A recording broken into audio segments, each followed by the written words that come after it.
what you get and you turn it into. Honestly, you promised me I'm never gonna find you faking. No, no, no. Well, it's so good having all of you connecting with us today. My name is Chris, and we're in part 7 of this series, Complicated. And I just hope that this entire series has breathed life into you, has encouraged you, has given you a clear picture about the church, maybe some new insights, maybe shaping some of your insights and perspectives. And next week will be part 8, where I'm just going to bring it all together. But the driving goal, the driving purpose of this series is simply to, uncomplicate what God never intended to be complicated. He didn't design the church and launch the church to be complicated. It was really uncomplicated, but it was, people like me, people like you, we have a tendency of complicating everything. And that's not a 2026 issue. That's not a United States issue. No, this is a people issue. We just have a way of complicating things that shouldn't be complicated. In fact, as we've made our way through this series, we've been in the book of Acts, ACTS, which is a story about the launch and the expansion movement of the church. And from the very beginning, the mission was so uncomplicated, and then immediately it got complicated. Now, if you're a guest, maybe connecting with us for the very first time, or maybe you've missed this entire series, you're just coming into part 7 now, or you've missed a few weeks, just know you can go to tcconline.tv/watch. You can watch this entire series. You can also go to YouTube. It's available there as well. And we have discussion guides. So if you go to /watch, every individual message page has a discussion guide that you can download. You can go through personally for you. You can grab some friends, family members, and just start processing through every part of this series. Now, last week in part 6, we focused in on barriers. That, again, we people, and this is what complicates church, we construct barriers. We do this in culture. In fact, culture is screaming at us to separate people into groups, to construct barriers, to shove people on one side and you stay on the other side, and then you scream at people on the other side, right? We know this. In the church, this happens within the church as well. And the question we must constantly ask is, how do we remove barriers? Because the church is the ecclesia, the assembly of called out ones. The image of the church is not a building. It's circles of people gathering together. It's all about relationships. And one of the best ways to remove barriers is to realize that mission is greater than method. That's all about the mission. And Jesus was so crystal clear about the mission that we are called to go make disciples, meaning share with people who don't know Jesus about Jesus, baptizing them, teaching them, right? Growing with them, walking with them, helping them navigate their spiritual journey. In Acts 1:8, Jesus says, "You are my witnesses," meaning go tell people my story. And he goes, in Jerusalem, in Judea, Samaria, and to the ends of the earth. Everywhere you go, you're witnesses. Share your story. Tell people about me. It's one of the best ways to remove barriers is to hold on to the truth that mission is greater than method. That it's all about the mission. And last week in part 6, God intentionally removed a barrier. And the barrier was between Jews and Gentiles. And then all of a sudden, today, guess what's happened? A new barrier is formed. Another barrier within the church. And this barrier, the one we looked at in part 6 was a significant barrier. I'm just telling you, this one, it would have been game over if the church and the leaders within the church didn't gather together to remove this barrier. Today we're going to be in Acts chapter 15. And this is what Luke, who is writing, telling the story about the launch and the growth, the movement of the church. This is what Luke writes for us. He goes, certain people came down from Judea to Antioch. Now, when you read in the Bible, it came down, that's usually not talking about going from north to south down. What they're referring to is elevation. And Jerusalem kind of sat up on like this mountain ridge, right? They built cities, like specifically like the important cities, up high. Why? Because the high ground is both offensive and defensive, the best position. So when Luke writes they came down, they were actually going from south to north. They were going up to Antioch. And we're told that these certain people were teaching the believers. So they were teaching within the church. They were teaching other Christ followers. And this is what they were teaching. Unless you are circumcised according to the custom taught by Moses, you cannot be saved. Now, you talk about a barrier. This is significant. Now, for the Jewish people, circumcision was a mark, a sign of being part of the covenant with God. It goes all the way back to Abraham in the book of Genesis. Actually, you can connect it back into Noah as well. But this was a significant, covenant sign that you were, a Jew, and you were part of God's chosen people. Now, they were teaching that Gentiles basically had to convert to Judaism to become a Christ follower, to be part of the church. You can quickly tell the barrier that's being formed. This is an issue. Looking at grown men saying, you got to have a surgery before you can become a Christ follower. Significant barrier. But they were teaching people this. And Luke tells us that this brought Paul and Barnabas into sharp dispute and debate with him. Tension erupted within the church. Tension that could have divided the church. Going, whoa, time out. Wrong teaching. You shouldn't be teaching this. And you could feel all of this. Now, I want to pause here and connect part 6 last week with this week. We go back to last week and we ended in chapter 11. We started in chapter 10, but we ended in 11. And right at the end of the message, I pointed out that Peter had to go, from Caesarea Maritima, and he had to travel to Jerusalem because, there's this group of, the label was circumcised believers. This is the same certain group that we're looking at in Acts chapter 15. And Paul actually gives them a label of Judaizers. So if you ever see that word Judaizers, same group of people. So Peter had to go to Jerusalem because he was being criticized. They were attacking him. Why? Because, he went into a house of the Gentiles, and that was against the law, the halakha, the oral law. So he went and he shared the story. And it seemed to calm this group of Jewish Christians down. It just kind of simmered it down. Now, we make our way to where we are today in chapter 15. In chapter 15, all of a sudden, the same group, this certain group, this group of circumcised believers, these Judaizers, are now teaching you have to be circumcised for salvation. Horrible church growth strategy. I'm just telling you. This would have stopped the church. It would just stopped it in its tracks.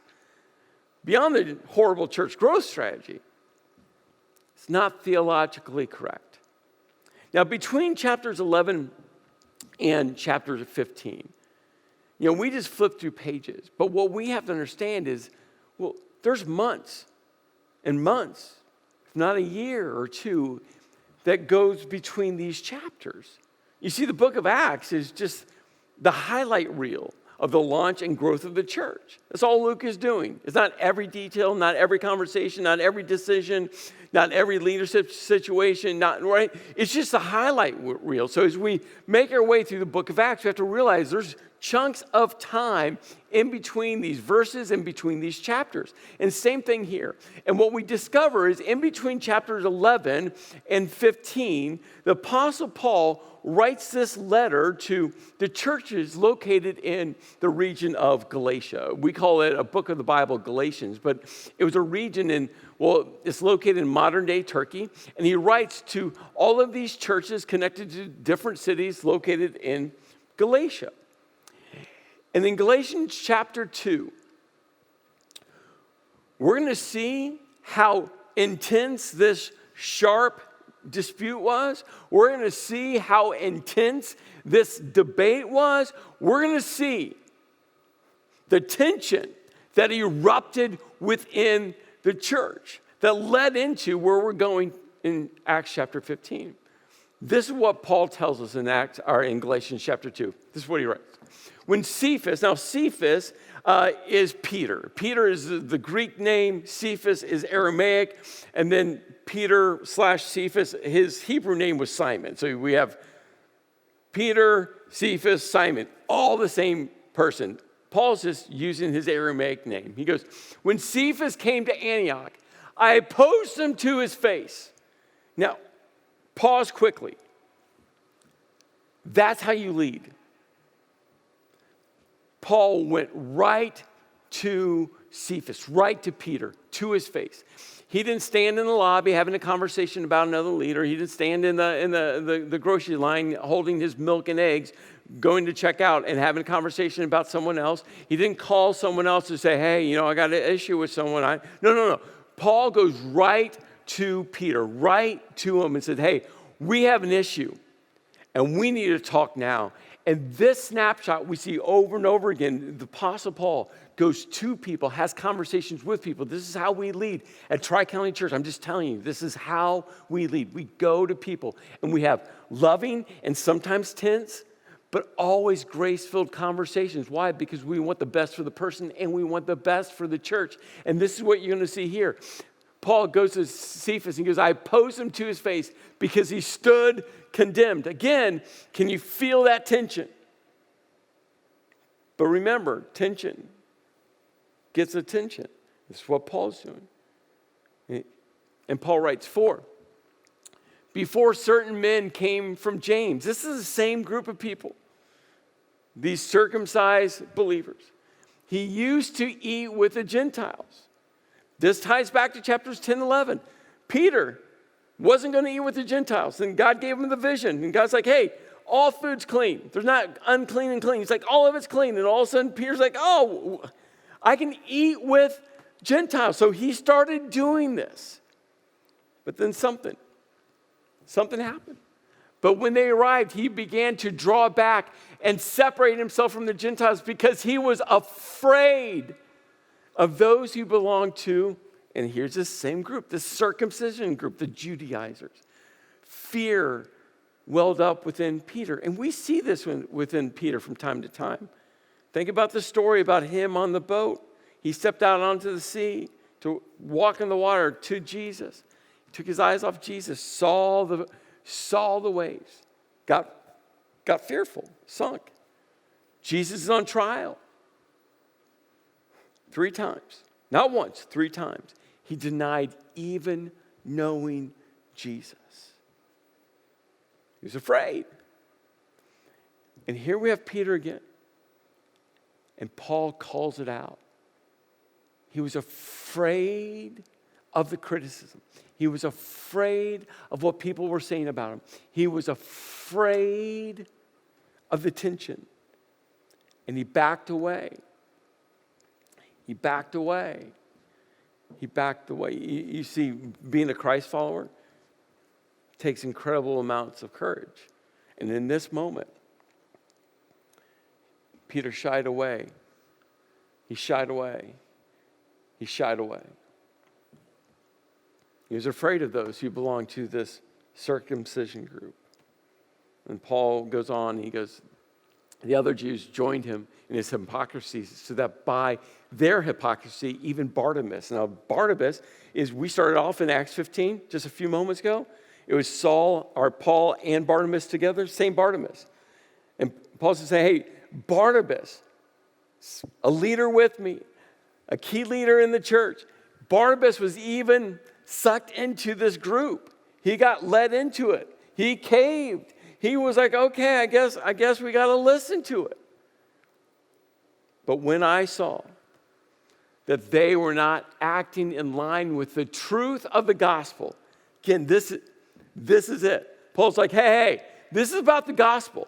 This is about the good news about Jesus. This is about what Jesus came. This is about what Jesus taught. This is about the cross and that God raised him from the grave. This is about the gospel. And this is why Paul was not going to back down. Paul was not going to let this slide. Paul was not going to overlook it. Paul's like, hey, Cephas, Peter, hey, you, right now, we're talking now because this is about the gospel. And I said to Cephas, in front of them all, again, not some backroom conversation. He's like, hey, let's pull on our big boy pants. Let's have a conversation because this is about the gospel. This is about the good news of Jesus. This is about the movement of the church. And this is what he said. You're a Jew, yet you live like a Gentile and not like a Jew. How is it then that you force Gentiles to follow Jewish customs? Hey, Peter, you've gone all in with this Gentile thing. God removed the clean and unclean food. You've gone all in, but yet you still want Gentiles to be forced? That's why he's calling them hypocrites. Then Paul goes, we are Jews by birth. And I want you to hear the sarcasm dripping from the pen of Paul. He goes, we're Jews from birth. We're the lucky ones. We got to be born into this. And not sinful Gentiles, those pagan Gentiles, they're not Jews. I mean, we're welcoming them. They're not as good. Again, just hear his sarcasm, because this was a mindset of some of those Jews. He goes, no, that a person is not justified by the works of the law. The word justified means not guilty. He goes, God's not looking at people saying not guilty because of the law. No. It's by faith in Jesus. It's about the cross. It's about what Jesus did, not about what they did or didn't do. It's not about the law. It's all about Jesus. It's by grace alone, through faith alone, in Christ alone. It has nothing to do with the law. We've been freed from this. So why are we requiring Gentiles to be circumcised, have a surgery to become Jews, because that's what the law required? No. Jesus. It's about Jesus. Can you feel the tension? The church was at a tipping point. And Paul is just calling church leaders to say, hey, we got to lead through this. And Cephas, Peter, I can't have you being afraid. I need you to lead with us. Well, that letter gets written and distributed before we get to chapter 15. And guess what? Those letters got passed around, not just to the churches in Galatia, they got passed around everywhere. And so by the time we get to chapter 15, the tension had hit a pinnacle. So the church leaders were like, we got to pull everyone together. And so we're told that Paul and Barnabas were appointed along with some other believers to go up to Jerusalem to see the apostles and the elders, the other spiritual leaders about the question. So they called everyone together, and we get this first kind of church council picture of the leaders within the church. And the apostles were there. We even see that there's Pharisees, the Jewish religious leaders that wanted Jesus crucified. They're now Christ followers. And there's this group of church leaders all gathered together, and Paul and Barnabas are called in. And all of a sudden, this group of circumcised believers, the Judaizers, are stand up, and they just go, this is what this is all about. The Gentiles must be circumcised and required to keep the law of Moses. They drew the line. And we're told that the apostles and the elders met to consider this question. And after much discussion, Peter stands up. Now, I don't know, and there much discussion as they were discussing how to lead forward, what the decision was going to look like, how they're going to lead all the leaders and the churches through this. I don't know if they're like, hey, Peter, you've kind of made a mess of things. I mean, Paul's right there. Everyone knew what he wrote in the letter of Galatia. Everyone knew that he had called him out to his face in front of the church. Like, this is, I don't know if they're like, hey, Peter, you need to talk, or if Peter himself, I think it's the latter. I think Peter himself, just like, hey, I need to step up. You're right, I backed away. I was a coward. I was afraid. And I'm going to step up. I'm going to lead through the mess that I've helped create. And so Peter steps up, and he starts to tell everyone, hey, do you remember the vision I had and the sheet and the unclean and clean animals? And God's like, hey, everything's clean. And part of the story where I traveled to Caesarea Maritima and I met with Cornelius and sat down in a Gentile's home. And do you remember when I traveled to Jerusalem and shared with some of you that were criticizing me? I told you about what God had told me and what the vision God gave me, and everything was good. And so Peter just points people back to say, hey, do you remember all of this? And then Peter says these words. Now then, why do you try to test God by putting on the necks of Gentiles a yoke, a weight that restricted, a piece of wood that would bind, a yoke that neither we nor our ancestors have not been able to bear? We haven't been able to live up to the law. None of us have. None of us in this room, our parents, our grandparents, our great-grandparents, none of us have been able to live up to this. So why would we want to do this to the Gentiles? And then Peter emphatically says, no. No. We believe that it's through the grace of our Lord Jesus that we're saved, just as we are. It's by grace, through faith, in Jesus. That's salvation. That's it. Nothing more to add. By grace alone, through faith alone, in Christ alone.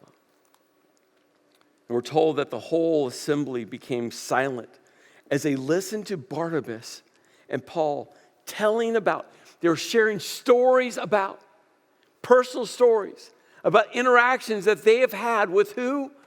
With Gentiles that had come to faith in Jesus, whose lives have been completely changed because of Jesus. And after they listened to story after story after story, all of a sudden James, the brother of Jesus, stands up. And James points everyone back to some words that the Old Testament prophet Amos said. He's like, hey, the prophets were talking about this. We just missed it. But now it's clear. And then James says some of the most important words when it comes to the mission of the church. James says, it is my judgment, therefore, that we should not make it difficult for Gentiles who are turning to God. Let's not make it difficult. It's not complicated. Let's remove the barriers for people to come and place their faith and trust in Jesus. It's not complicated. Let's not make it difficult. And then James adds one, and this is more like just like wise spiritual leadership of how to navigate cultural issues. This is what he says.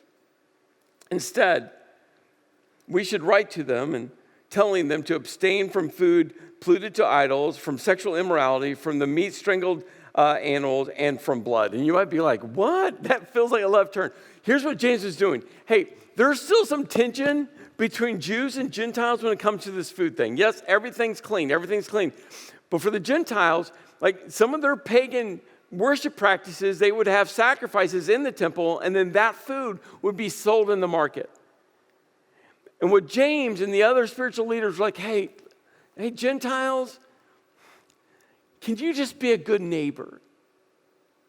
Can you just understand that the Jews are coming along on this clean, unclean food thing? They're coming along, but this is generational. Can you just kind of meet in the middle? Let's not allow the food to divide. And oh, by the way, sexual immorality, the covenant of marriage, it's a big deal. Why? Because covenant is a big deal to God.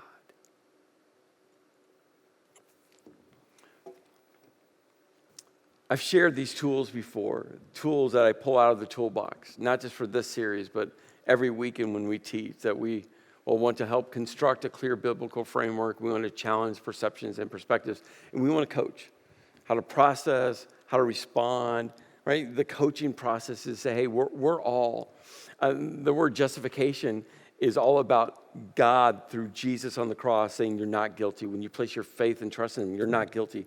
Another big word is sanctification. That's the pursuit. Pursuing, living a life reflecting Jesus. And that's the pursuit we're all on. Until the day we're in heaven with God. I'm just telling you, that's the pursuit. Always. Working and trying to figure out and repenting and turning back and realizing that we don't have it all figured out and just trying to live a life that reflects and honors Jesus. And so as I thought through this story, and especially when it comes to the health of the church, there's a couple of insights I just want to pull in that I think will help protect the unity of the church, will help when messy things happen within the church that we together can lead through it. The first one is to stay humble. And the only way that you and me can stay humble is we got to slay pride. Pride is lurking in the shadows within all of us. Pride is in all of us. It just is. The writer of Proverbs said, pride comes before destruction. In fact, spiritual pride is the number one destructive force within the church. It just is. Why? Because pride is so hard to see. It's so easy to see in other people, but so difficult to see within ourselves. And so there's just some areas that maybe will just well up within you when it comes to pride. Again, it's in all of us. For you to maybe start discerning where is the pride working within you? Because if you work on slaying pride, you're going to stay humble. An area that maybe, just maybe, might be reflecting that there's some pride growing within you is maybe you just think you're superior spiritually. You find yourself going, well, I would never act like that. I would never talk like that. I wouldn't have made a decision like that. I wouldn't treat my spouse like that. I would never have made that decision with my kids. When you start to just feel superior in your spirituality, again, just might be pride. You see, pride is all about shoving people down to puff ourselves up. It's really the simple definition, and it's the most revealing.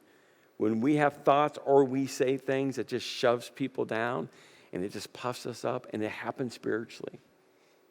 Are you having some of those thoughts within you that you just feel, again, you wouldn't say this out loud? That's the thing with pride. But it's those thoughts that come in our brain.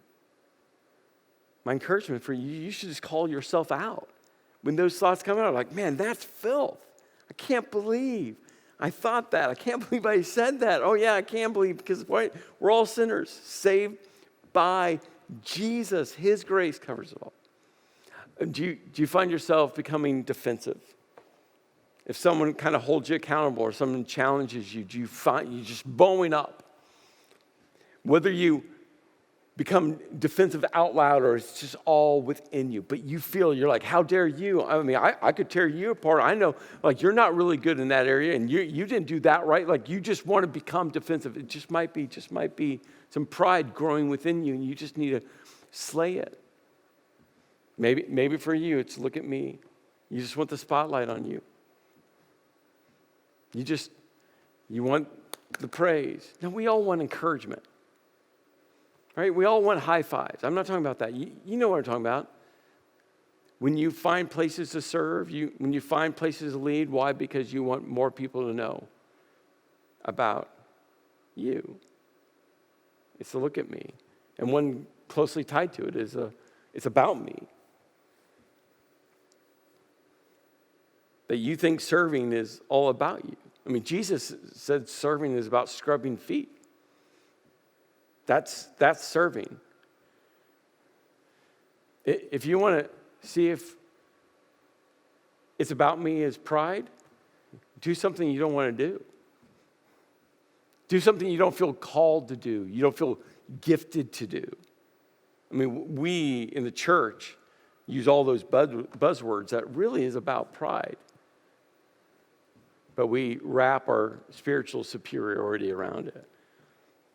Maybe for you, it's just an unteachable spirit. That's why I love this story with Peter and Paul.